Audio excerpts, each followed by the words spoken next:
انسان اعتذر له يعني؟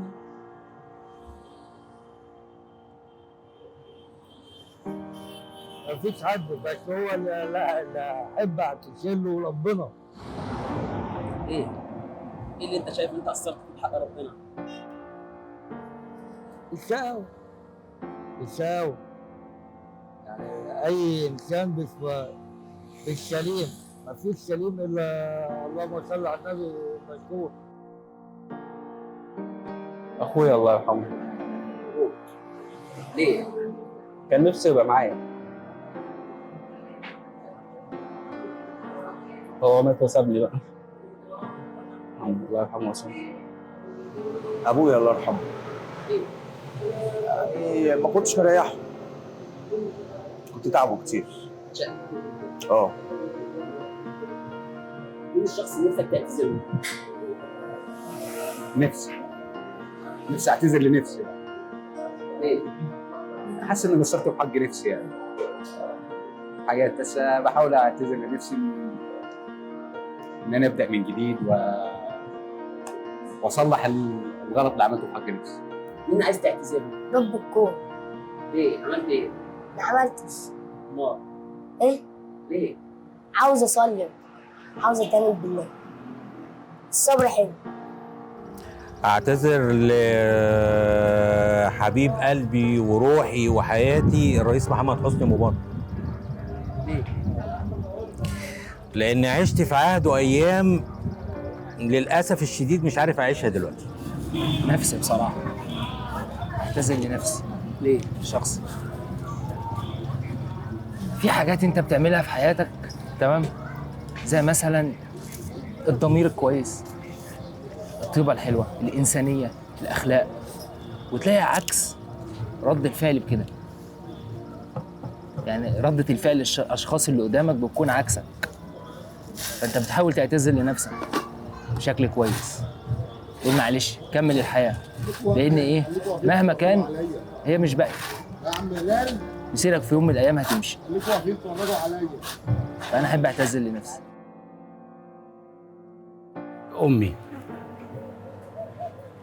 ليه؟ يمكن أكون قصرت خفيف في حقها قبل ما تتوفى، فنفسي يعني أعتذر لها وأطلب منها السماح في أي حاجة بدرت مني، قصدها أو مش قصدها. كان في مواقف معينة يعني انت عملتها شايف ان انت قصرت فيها؟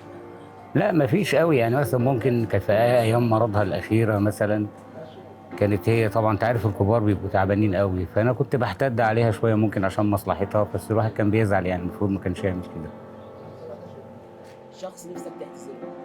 اعتذر له الحاج رحمه الله عليه. والدك؟ نعم، والدك؟ والدي رحمه الله عليه. ليه؟ لا هو يعني احنا ما قصرناش معاه ولله الحمد يعني، وكنت بر لابويا وامي، بس مهما يكون انا ما وفيتهوش حقه، مهما انا اللي عملته انا كنت بر ليه ويعلم ربنا، وما كنتش بخالف له كلام، بس انا ما شبعتش منه. يعني هو توفى يعني وانا سن حوالي 35 ولا حاجه، بس برضو انا مهما يكون الاب السند، فمهما يكون الواحد لما بيكون ليه اب عايش بيبقى مسنود عليه، لكن اللي من غير اب مهما يكون ومهما يعمل ومهما يسوي وحب يسأل على حاجه مش هيلاقي حد يرجع له يحبه اكتر من ابوه عشان يوجهه. اعتذر له؟ الواحد يعتذر لحاجه عملها غلط ويعتذر لربنا. مش شخص مثلا؟ لا شخص، لا لا لا، والدتك عملت اي موقف؟ لا لا لا لا، طالما هم راضيين عليا وانا كويس ما عمري ما هعتذر لحاجه. الشخص اللي انا نفسي اعتذر له في حياتي اللي انا عملته فيه ابويا. ليه؟ انا بهدلته كتير معايا، بهدلته كتير معايا، يعني في شغل ما كنتش نافع معاه، في شغله تعب ما كنتش نافع معاه، في المدرسه كان بيتخانق معايا كتير عشان اتعلم من المدرسه ما نفعتش، في الحياه بس برضه هو تعبني. مثلا يجي حد يتخانق معايا واجي اضربه، يجي يضربني انا يقول لي ما تضربش حد. عودني على الجبن والخوف، ما عودنيش ان انا بخش بقلب على حد، مفيش الكلام ده. ده اللي نفسي اعتذر له. والدتي الله يرحمها. ليه؟ يعني تعبتها كتير في حياتي. شقي؟ كنت، بس الحمد لله بقى ربنا هداني. الشخص اللي نفسي اعتذر له سيدنا محمد عليه الصلاه والسلام. ليه؟